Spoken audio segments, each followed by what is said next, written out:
Advocacy Campaign on the Education System during Spanish times. Education then and now. Learning from the Spanish era.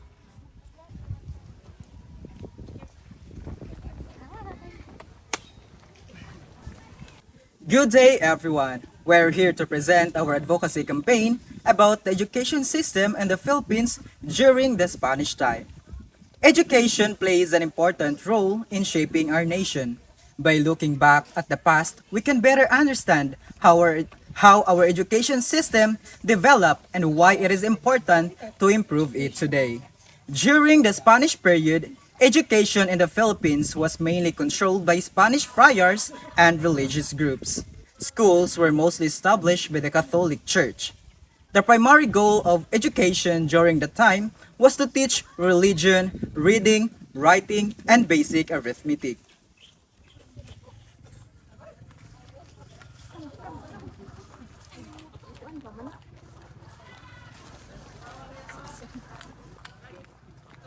However, education was not accessible to all. It was limited, unequal, and focused more on religious instruction rather than developing critical thinking and national identity. During early Spanish period, only the rich and privileged Filipinos were given better educational opportunities. Many other ordinary Filipinos, especially those in rural areas, did not have access to formal education.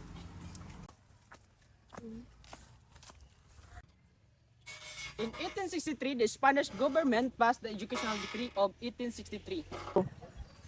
This was considered a positive step because it made education more available to the public. However, there were still problems. The priors had strong control over education.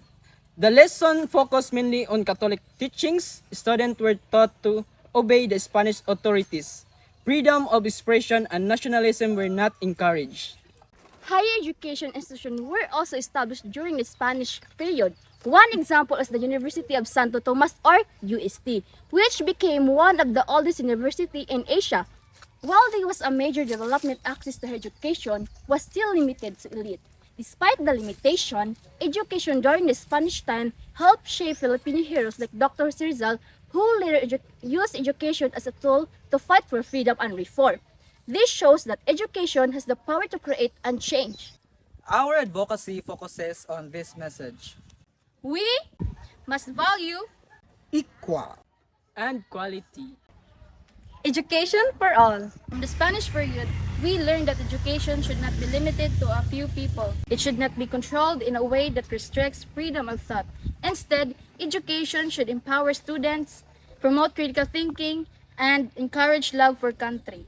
Today, we are fortunate to have a more open and accessible education system. However, challenges still exist such as inequality, lack of resources, and limited access in remote areas.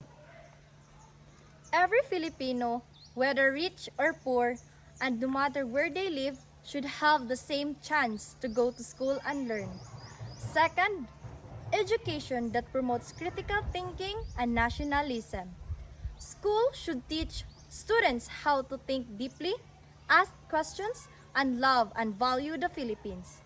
Third, proper funding and support for public schools. The government should give enough money, materials, and help so public school can provide good learning for students. Lastly, appreciation of our history to guide future improvements. We should study and understand our past so we can learn from mistakes and make better decisions for the future. Therefore, the education system during the Spanish time had both contributions and limitations. While it introduced formal schoolings and established institutions, it also limited freedom and access. By learning from the past, we can build a better education system today, one that is inclusive, fair, and empowering. Together, Let Let's advocate for better education for every Filipino. Thank you.